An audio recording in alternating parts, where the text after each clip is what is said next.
সবাইকে আমরা আটক করতেছি।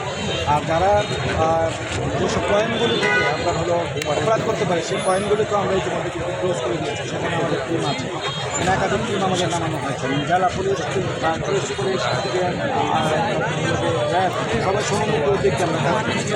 কোনো ছিনতাইকারী কোনো ছিনতাইয়ের ঘটনা ছিলেন না এবং কোনো আন্তর্ক ঘটনা ছিলেন না।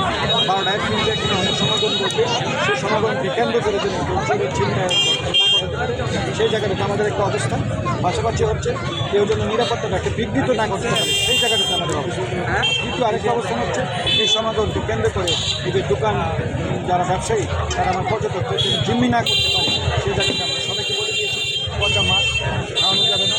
জিনিস মার্কেটের একজন ব্যবহার খারাপ করেছিল, আমার পর্যটককে হয়রানি করেছে, আটক করা হয়েছে। ফ্লিপকার্টে একজনকে আটক করা হয়েছে, ঘুরা যাচ্ছে একজনকে আটক করা হয়েছে। ক্যামেরাম্যান যারা দুষ্টামি করেছে তাদের বিরুদ্ধে ব্যবস্থা নেওয়া হয়েছে। আর যারা কম বেশি ভাড়া নিচ্ছে তাদেরকে সবাইকে আমরা চাকরি করতেছি যে বেশি ভাড়া ইতিমধ্যে বেশি ভাড়া নেওয়া যাবে না। ইতিমধ্যে যেসব হোটেল ভাড়া সেগুলোকে আমরা একদম করে দিয়েছি, অনুরোধও করে দিয়েছি এবং তাদের অনেকের বিরুদ্ধে আমাদের ব্যবস্থা নিয়েছি যে হোটেলের কৃত্রিম রুম সংকটের সৃষ্টি না করে।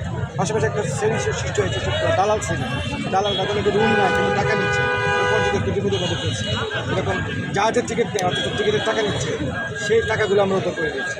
অর্থাৎ হয়রানি প্লাস হচ্ছে অপরাধ, এই দুইটা জায়গা থেকে আমরা টুরিস্টদেরকে সেফটি পজিশনে নিয়ে আসা, ডেস্টিনেশনকে সিকিউর অ্যান্ড সেফটি এনভায়রনমেন্ট নিশ্চিত করাই হচ্ছে আজকে আমাদের পুলিশের এই অভিযান এবং এই নিরাপত্তা বলের মূল উদ্দেশ্য। স্যার আরেকটি বিষয় হচ্ছে এই যে আপনি এই জায়গায় বেশ কিছুবার কিন্তু অভিযান পরিচালনা করেছেন, এখনও কিন্তু দেখা যাচ্ছে কিছু অবৈধ হকাররা বসে আছে ওই জায়গায় এবং এর আগে কিন্তু রাস্তা ব্লক আছে।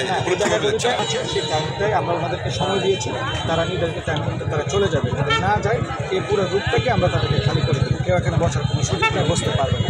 এই জাস্ট ওয়ে।